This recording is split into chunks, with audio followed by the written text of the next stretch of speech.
الحمد لله رب العالمين والصلاة والسلام على أشرف الأنبياء والمرسلين سيدنا محمد وعلى آله وأصحابه أجمعين. السلام عليكم ورحمة الله وبركاته.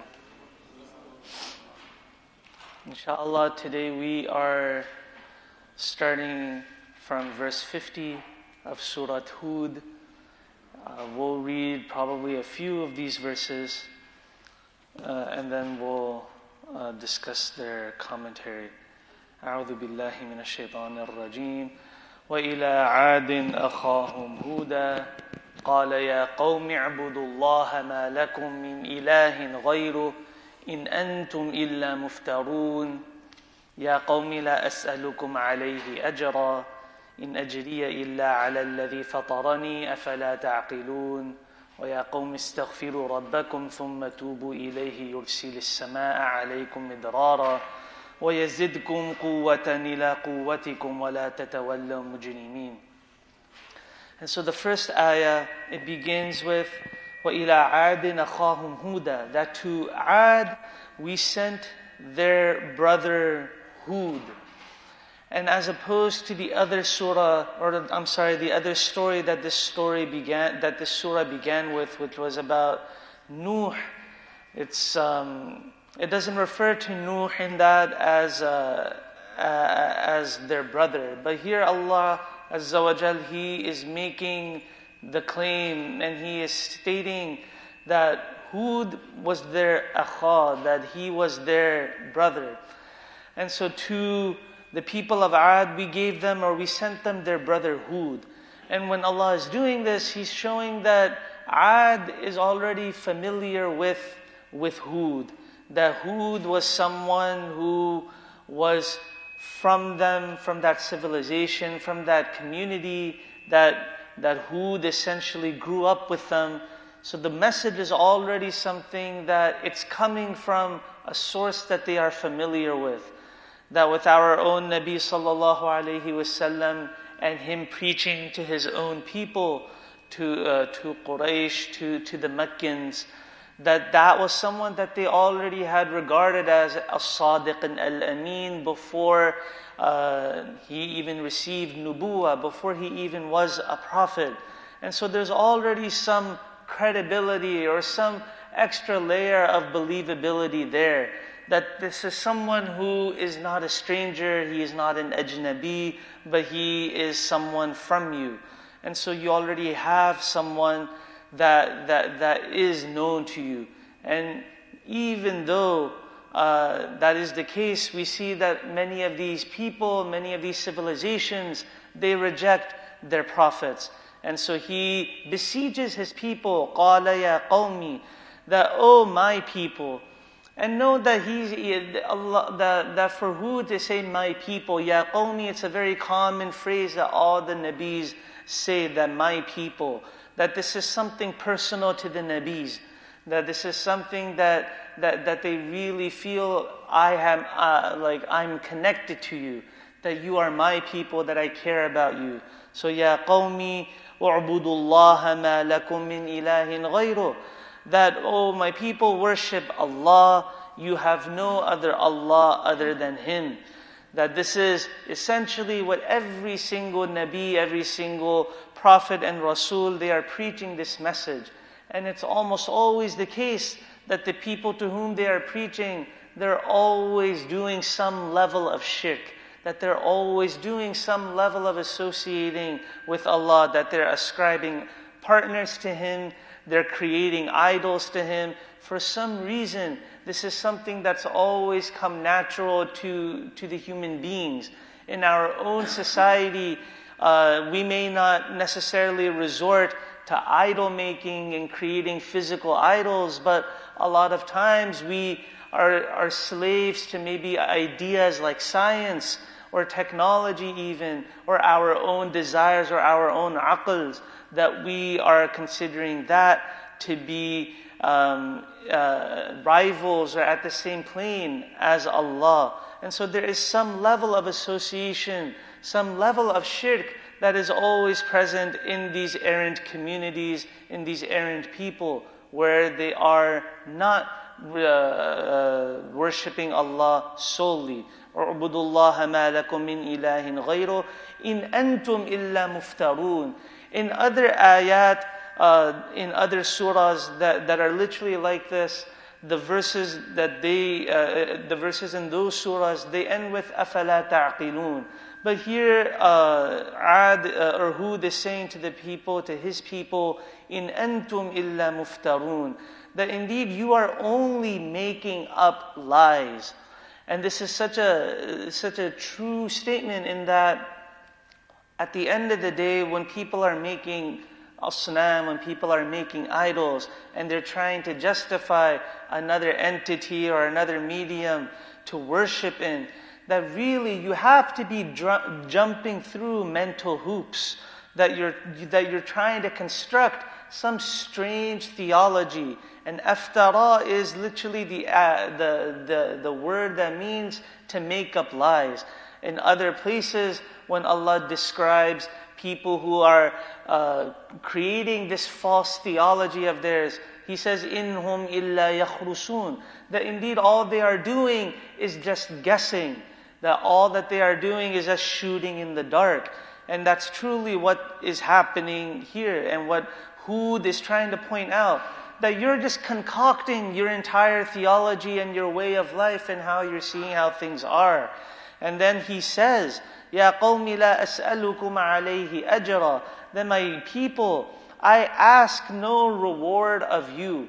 And so for Hūd to be coming out and saying this probably at the age of 40, probably after he's well into his adulthood, that if he's trying to bring a new message, this may be their immediate reaction. That are you saying this to gain some status, some recognition, or some following of some sort? Is it money that you want? He's immediately dispelling those sorts of thoughts, those sorts of misgivings that his people would have. That I'm not in this for the money, or I'm not trying to ask you for anything. He says, "In ajri illa ala alladhi fatarani," that my reward comes only from the one who created me. Earlier in this surah, we had a very similar ayah, "Ya qawmi la as'alukum alayhi mala in ajri illa ala Allah," that indeed my reward or my mal, it is upon Allah. Here, Hūd is making it clear, and he's bringing it back to this idea of that there's only one Allah, where he says, "Illa ala alladhi fatarani," that my reward comes only from the one who created me. That Allah is described as the fatirus samawati wal ard, that He is the one who created the heavens and the earth. And so for Him to also say that, why would I care about getting money from you, when that is upon the very person who, or the very entity, the very God or Allah who created me, who created the entire heavens and the earth. He's again trying to get them to ask themselves these questions and ponder that really there was an entity, there was an Allah who created each and every one of us, that He, Allah Azza wa Jal, is the one who created everything that we can see. And then He asks the thought-provoking question, أَفَلَا تَعْقِلُونَ, that why do you not use your reason? Why are you not using your aql? Why are you so bent on creating these fabrications and these lies? That why, when you are given a moment to stop what you're doing and reflect, do you not use the aql that you have to make those reflections? And this is something that it should not just be something that only applies to people who are mushrikun or whatever, but also us, when we are obstinate in our own ways, when we are creating lies, maybe not about Allah, but about our own delusions that we live in.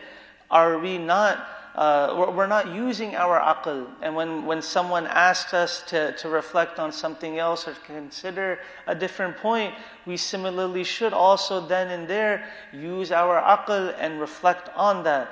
And then he continues, Hūd, وَيَا قَوْمِ اسْتَغْفِرُوا رَبَّكُمْ, that, oh my people, ask forgiveness from your Lord. That my people make istighfar to your Lord. And so they already have this sort of concept of istighfar, that they understand that there is an Allah, and that there is some sort of that there is some super God that is there. Just like Quraysh also had that idea. They believed in an Allah, but they believed in these lower deities, these asnam, these idols that they made. And the people of Ad are similar. And so Hūd is telling them that just go and make istighfar, go and turn and apologize to your Lord, go ask for forgiveness, and then ثُمَّ تُوبُوا إِلَيْهِ, and then truly turn to Him. That make your askings and what you're making dua to, make it be solely to Allah, your Lord. And then Hūd says, يُرْسِلِ السَّمَاءَ عَلَيْكُمْ مِدْرَارًا, that He will send down for you rain in abundance from the sky. And so at this point, the people of Ad, they're going through a drought. There's been probably 3 years of drought. And during all of this drought, during all of these difficulties and adversities, they're making so much dua to their idols, or they're giving their idols money, they're doing X, Y, Z. They have their strange rituals with their an'am, with their cattle that they are doing, that they have all of these rites. And all of this is folly. And Hūd is saying, use your aql, turn to the one who created the heavens and the earth, make istighfar, apologize for associating partners with Him, and turn only to Him. And then He, as a result of that, will send you rain in abundance from the sky. وَيَزِدْكُمْ قُوَّةً إِلَىٰ قُوَّتِكُمْ, and He will give you strength that will add to your strength. He will increase you in strength. And Mufassirun say that this also describes He will multiply you. He will give you more children. He will give you more progeny. He will add to your civilization. And so then he concludes his plea to His people, وَلَا تَتَوَلَّوْا مُجْرِمِينَ, do not turn away as criminals, as those committing a crime, those guilty of making these crimes and sins. That truly when we are creating lies, as these people are, in antum illa muftarun, that when you are creating lies and fabrication, there is an element of slander, there is an element of you prevaricating and hiding the truth. And He wants us to be clear that you creating these untruths about Allah, they are tantamount to a crime that you are committing. And you are guilty of this crime. And so He's really trying to rouse His people up and make them understand that this sort of lifestyle that you've been living, it's not amounting to anything. You're still going through this drought that you have been in, that you are lying and you are deluding yourselves, and you're deluding yourselves to ruination. And He is saying that you need to make istighfar for this, and then Allah, as a result, He will send you the rain. He will send it to you in abundance. He will increase you and add to your strength, and He will be the one who will be truly your Rabb. As we recall that the word Rabb, Him using the term Rabb is a word that means your caretaker. And so He is again invoking that idea that He, Allah, is your caretaker, and let Him take care of you through only your sole devotion and obedience to only Him, and not to these idols that surround you. And then later, the people of Ad, they respond to Hūd, and that's something that we can cover, inshallah, tomorrow. And we ask Allah that He forgives all of us, that we reflect on His ayat with true aql, with a true heart that is open, and that He opens for us spiritual openings that will make our hearts soft and receptive to His ayat. Ameen. Subhana rabbika rabbil izzati amma yasifun, wa salamun ala al-mursaleen, walhamdulillahi rabbil alameen.